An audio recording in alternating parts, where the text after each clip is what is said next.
नमस्कार दोस्तों, आपका स्वागत है हमारे प्यारे चैनल अम्बेडकर सिंघानिया पर। तो दोस्तों, अगर आप चैनल पर नए हैं तो सबसे पहले हमारे चैनल अम्बेडकर सिंघानिया को जरूर सब्सक्राइब करें, जिससे कि हमारे चैनल पर आने वाले तमाम वीडियो आप तक बिना किसी अड़चन के पहुंच जाए। दोस्तों चलिए आज का न्यूज शुरू करते हैं। दोस्तों, कल यानी 14 सितंबर को भारत और पाकिस्तान के बीच एशिया कप होने जा रहा है। दोनों देशों के खेल प्रेमियों में उत्साह भरपूर भरा हुआ है। दरअसल दोस्तों, भारत पाकिस्तान मैच उत्साह से अधिक विरोध के स्वर। हरभजन सहित कई क्रिकेट विरोध में पंजाब किंग्स ने पोस्टर से पाकिस्तान का लोगो हटाया। सोशल मीडिया पर विरोध में मिक्स। दरअसल दोस्तों, एशिया कप क्रिकेट में 14 सितंबर को भारतीय टीम चिर प्रतिद्वंदी पाकिस्तान से मैच खेलेगी। आईपीएल चेयरमैन अरुण धूमल ने शुक्रवार को बताया कि सरकार ने पाकिस्तान के साथ खेल संबंधों को लेकर स्थिति स्पष्ट कर दी है कि एसीसी तथा आईसीसी टूर्नामेंट में भारतीय टीम को उसने खेलना ही नहीं होगा। वहीं दूसरी ओर अप्रैल में पहलगाम में आतंकवादी हमले में 26 पर्यटकों की मौत के बाद भारत और पाकिस्तान के बीच सैन्य तनाव और भारतीय सेना से ऑपरेशन सिंदूर के बाद पाकिस्तान के साथ क्रिकेट खेलने को लेकर भारत ने भारी विरोध रहा। रविवार को मैच खेला जाना है, लेकिन आज से उत्साह नदारद है। इसका उदाहरण टिकटों की बिक्री है। टिकट नहीं बिकने के बाद एसीसी को दाम घटाने पड़े। वहीं सोशल मीडिया पर मैच के विरोध में मिक्स की बात आई हुई है। कई राजनीतिक पार्टियां भी मैच के विरोध में। तो देख सकते हो दोस्तों, स्टेडियम का टिकट काफ़ी महंगा है और उसकी बिक्री नहीं हो रही थी, इसलिए उसका दाम भी घटाना पड़े दोस्तों। इसी के साथ दोस्तों, हरभजन सिंह बोले, क्रिकेट और व्यापार बंद करें। भारत के महान स्पिनर हरभजन सिंह ने इस मैच का विरोध किया है। उन्होंने कहा कि भारत और पाकिस्तान के आपसी संबंध बेहतर होने तक आपस में क्रिकेट या व्यापार नहीं होना चाहिए। इसी के साथ दोस्तों, बंगाल के मनोज तिवारी बोले, मैच नहीं देखेंगे। एशिया कप भारत और पाकिस्तान के बीच होने वाले मैच को लेकर पूर्व क्रिकेटर मनोज तिवारी ने दावा किया कि वह इस मैच का बहिष्कार करेंगे और वे इस महत्वपूर्ण मैच का लाइव प्रसारण नहीं देखेंगे। दोस्तों, भारत और पाकिस्तान के मैच के लेकर कई पार्टियां विरोध कर रहे हैं। भारत और पाकिस्तान के बीच होने वाले क्रिकेट मैच से पहले राजनीतिक विवाद तेज हो गया है। शिवसेना यूबीटी ने इस मैच के खिलाफ प्रदर्शन की घोषणा की है। पार्टी 14 सितंबर को एशिया कप में भारत पाकिस्तान मुकाबले के विरोध में सिंधु रक्षा अभियान चलाएगी। इसी के साथ दोस्तों, टिकट नहीं बिकने पर एसीसी को घटाने पड़े दाम। अधिकतर भारतीय प्रशंसक मैच नहीं देखना चाहते हैं। टिकटों की बिक्री धीमी है। एसीसी ने दाम घटा दिए हैं। मानक टिकट जिनकी शुरुआत कीमत 475 दिरहम है, यानी कि 11.3 हजार थी, अब 350 दिरहम यानी कि 8,300 कर दी गई है दोस्तों। इसी के साथ दोस्तों, पंजाब किंग्स ने पोस्टर में सिर्फ बीसीसीआई का लोगो। आईपीएल फ्रेंचाइजी पंजाब किंग्स ने भारत पाकिस्तान मैच को लेकर सोशल मीडिया पर पोस्ट किया है कि इस पोस्ट में मैच की तारीख, समय और स्थान दिया गया है, लेकिन पीसीबी का लोगो गायब है। लोगों ने जगह जगह खाली छोड़ दी गई है। तो देख सकते दोस्तों, भारत और पाकिस्तान का मैच है, जिसमें सिर्फ बीसीसीआई यानी कि भारत का लोगो है और पाकिस्तान के लिए स्थान खाली छोड़ दिया गया है दोस्तों, क्योंकि भारतीय लोग पाकिस्तान के पहलगाम हमले को लेकर खूब विरोध कर रहे हैं और इस मैच को ना होने की कामना कर रहे हैं। इसी के साथ दोस्तों, मंदिर में घंटी बजाकर साधु संत करेंगे विरोध।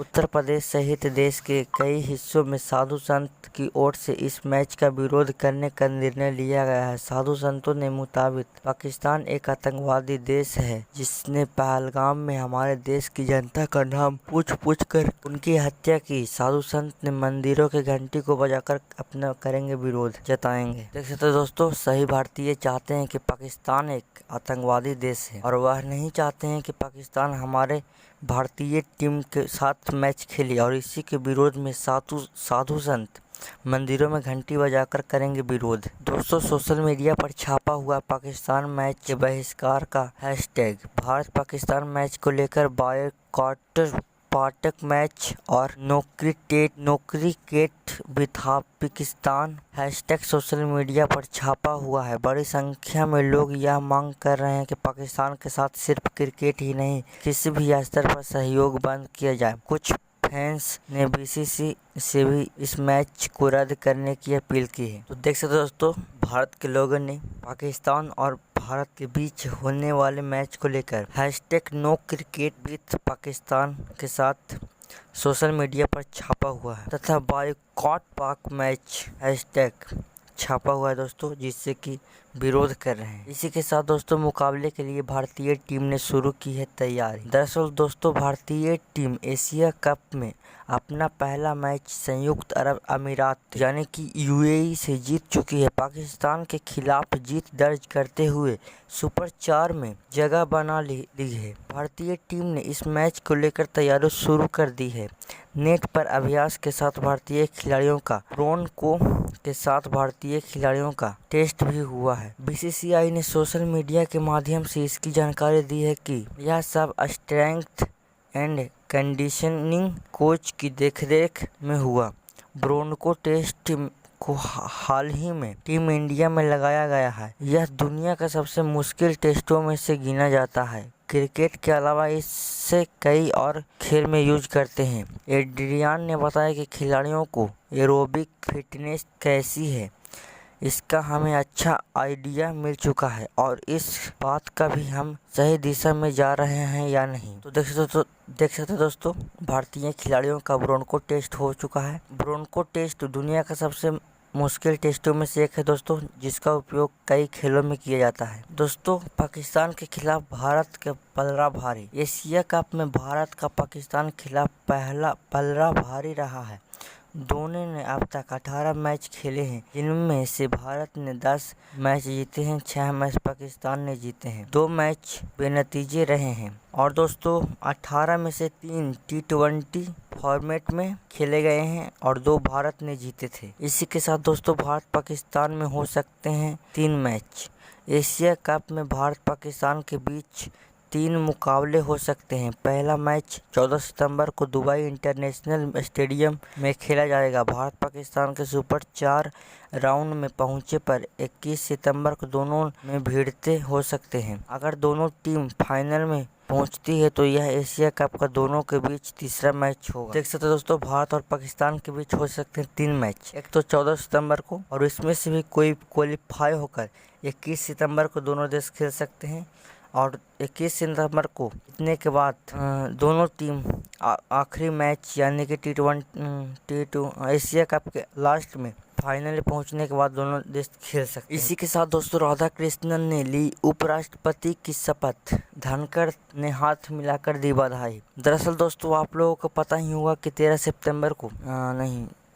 सितंबर को हमारे नए उपराष्ट्रपति सीवी राधाकृष्णन बने हैं और उनका शपथ ग्रहण भी हो चुका है। धनखड़ से मिलाए हाथ और बधाई दी। राष्ट्रपति द्रौपदी मुर्मू ने राष्ट्रपति भवन में आयोजित समारोह में शुक्रवार को सीवी राधाकृष्णन को उपराष्ट्रपति पद की शपथ दिलाई है। बीते 21 जुलाई को जगदीप धनखड़ ने अचानक इस्तीफे के बाद 9 सितंबर को नए उपराष्ट्रपति के लिए चुनाव हुआ था। इसमें एनडीए उम्मीदवार राधाकृष्णन ने विपक्षी दलों के उम्मीदवार पूर्व जस्टिस बी सुदर्शन रेड्डी को 152 मतों से अंतर से हराकर चुनाव जीता था। इससे पहले उपराष्ट्रपति चुने जाने के बाद राधाकृष्णन ने महाराष्ट्र के राज्यपाल पद से इस्तीफा दे दिया था। राष्ट्रपति मुर्मू ने राधाकृष्णन के इस्तीफे के बाद गुजरात के राज्यपाल आचार्य देवव्रत को महाराष्ट्र का अतिरिक्त प्रभाव सौंपा है।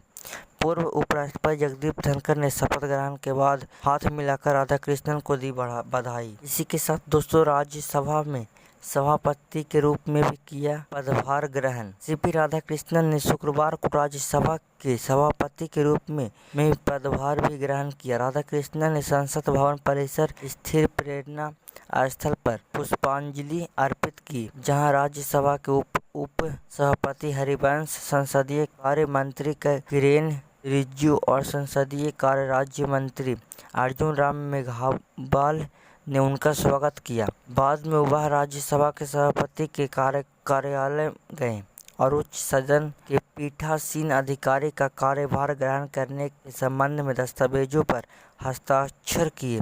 उपराष्ट्रपति राज्यसभा के पदेन सभापति हो सकते हैं। दोस्तों, उपराष्ट्रपति के शपथ ग्रहण में समारोह में प्रधानमंत्री नरेंद्र मोदी सहित तमाम मंत्री व गणमान्य लोग मौजूद रहे। इसी के साथ दोस्तों, सीपी राधाकृष्णन छात्र आंदोलन से उपराष्ट्रपति पद तक का सफर। सीपी राधाकृष्णन के उपराष्ट्रपति पद तक की यात्रा असाधारण रही है। इस सफर की शुरुआत छात्र आंदोलन से हुई है। राष्ट्रीय स्वयंसेवक संघ को जुड़ाव के बाद इसका विस्तार राष्ट्रीय विफल तक हुआ।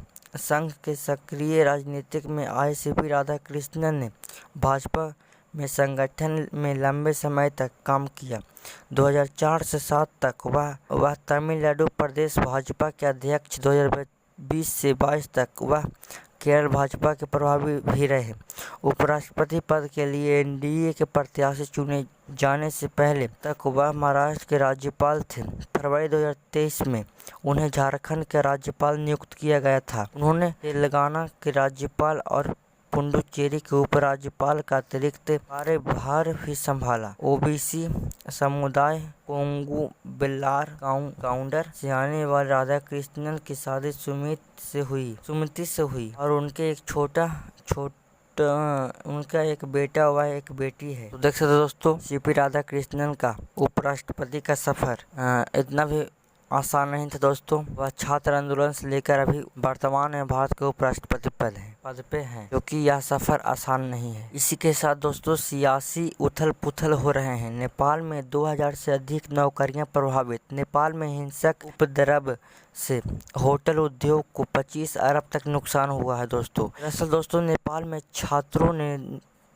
छात्रों के नेतृत्व में हाल ही में हुए सरकार विरोधी प्रदर्शन के दौरान देश भर में लगभग 2 दर्जन होटलों में तोड़फोड़, लूटपाट यानी आगजनी की घटना दर्ज की गई है। इसी पर्यटन आधारित नेपाली अर्थव्यवस्था की राजस्व अर्जित करने वाले महत्वपूर्ण घटक होटल उद्योग को 25 अरब रुपये से अधिक का नुकसान हुआ है। शुक्रवार को प्रकाशित एक अखबार में यह जानकारी दी गई है कि समाचार पोर्टल माई रिपब्लिका के अखबार में होटल एसोसिएशन नेपाल NHNN ने हवाले से कहा है कि काठमांडू का हिल्टन होटल हिंसा से सबसे ज़्यादा प्रभावित हुआ, जहां 8 अरब रुपये से अधिक का नुकसान दर्ज किया गया है। खबर के मुताबिक कई प्रभावित होटल मरम्मत और पुनर्निर्माण के बिना फिर से परिसंचालन शुरू नहीं कर पाएंगे, जिनमें 2000 से अधिक श्रमिकों की नौकरियां प्रभावित होगी। नुकसान के कारण होटलों के लिए बैंकों और अन्य संस्थाओं के प्रति वित्तीय दायित्व निभाना मुश्किल हो जाएगा। तो देख सकते हो दोस्तों, नेपाल में छात्रों ने किया हिंसक विरोध के बाद नेपाल को अब बहुत बड़ा दाम भुगतना पड़ रहा है। वहाँ के होटलों में लगभग 25 अरब का नुकसान हुआ है दोस्तों, जो वहाँ के छात्र और प्रदर्शनकारियों ने नुकसान पहुँचाया है। इसी के साथ दोस्तों, धीरे धीरे कामकाज पर लौट रहे हैं पुलिसकर्मी। नेपाल का पुलिस बल इस सप्ताह की शुरुआत में हुए सरकार विरोधी हिंसक प्रदर्शन के दौरान थानों और चौकियों में तोड़फोड़ या आग लगाने की घटनाओं के बाद धीरे धीरे कामकाज बहाल कर रहा है। स्थानीय लोग घाटी के कई इलाकों में क्षतिग्रस्त पुलिस थानों के पुनर्निर्माण में भी मदद कर रहे हैं। सामुदायिक नेताओं ने भी जनता से मरम्मत और सफाई काम में मदद करने का आग्रह किया है। और दोस्तों, भारतीय पर्यटकों की बस पर भी किया हमला। नेपाल के 3 दिन पूर्व हुए उपद्रव में भारतीय पर्यटकों की बस पर किया हमला। यात्रियों की लूटपाट। पर्यटक पशुपतिनाथ मंदिर के दर्शन करके लौट रहे थे। सभी पर्यटक आंध्र प्रदेश से थे। बस के ड्राइवर राज ने बताया कि जब बस भारत की ओर वापस लौट रही थी तो भीड़ ने हमला कर दिया। हमले में 7 से 8 यात्री घायल हो गए। नेपाली सेना ने जवान मदद के लिए आए। तो देख सकते हो दोस्तों, भारतीय पर्यटक बसों पर भी हुआ हमला, जिसमें 7-8 लोग घायल हो चुके थे, जिससे कि नेपाल सेना ने आकर भारत पर्यटक बस को बचाया। इसी के साथ दोस्तों, उपद्रव में भारतीय महिला की मौत, पति शव लेकर लौटा। नेपाल में उपद्रव के दौरान एक होटल की चौथी मंजिल से छलांग लगाने वाले गाजियाबाद की महिला की उपचार के दौरान मौत हो गई और शुक्रवार को उनके पति का शव लेकर महाराजगंज जिले की सोनौली सीमा पर पहुंचे। दोनों पशुपतिनाथ मंदिर में दर्शन करने गए थे।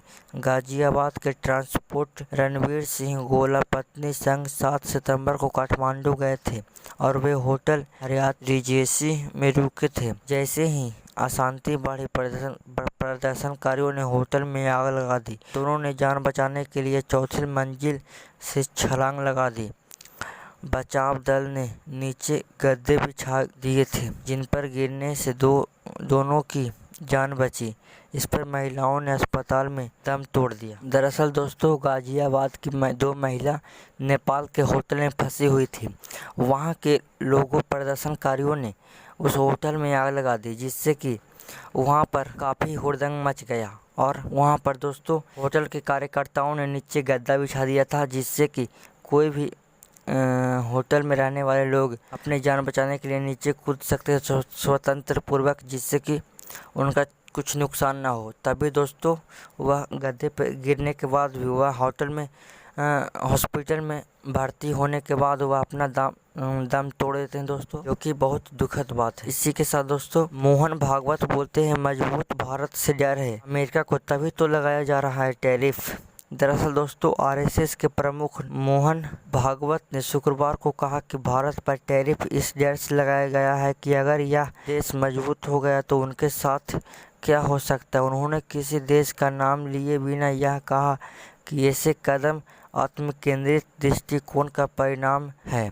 वह नागपुर में ब्रह्मा कुमारिनीज विश्व शांति सरोवर के 7वें स्थापना दिवस पर बोल रहे थे। उन्होंने कहा कि जब आप 7 समुंदर दूर हैं और कोई संपर्क नहीं है तो क्यों डर है। जब तक मनुष्य और राष्ट्र अपने वास्तविक स्वरूप को नहीं समझेंगे तब तक वे समस्याओं का सामना करते रहेंगे। अगर हम करुणा दिखाएं और भय का विजय पाएं तो हमारा कोई शत्रु नहीं रहेगा। उन्होंने कहा कि आज दुनिया समाधान खोज रही है, क्योंकि अपनी अधूरी दृष्टि के कारण वह आगे बढ़ने का रास्ता नहीं खोज पा रही है। तो देख सकते दोस्तों, आरएसएस के प्रमुख नेता मोहन भागवत बिना किसी देश का नाम लिए बिना बोल रहे हैं कि भारत से डर है, तभी तो वह अपना टैरिफ बढ़ा रहे हैं। और उनको डर भी किस बात का है, वह तो हमारे से 7 समुंदर पार हैं, उनको तो डरने की जरूरत नहीं है। मोहन भागवत बोल रहे हैं दोस्तों। आज के लिए बस इतना ही। धन्यवाद।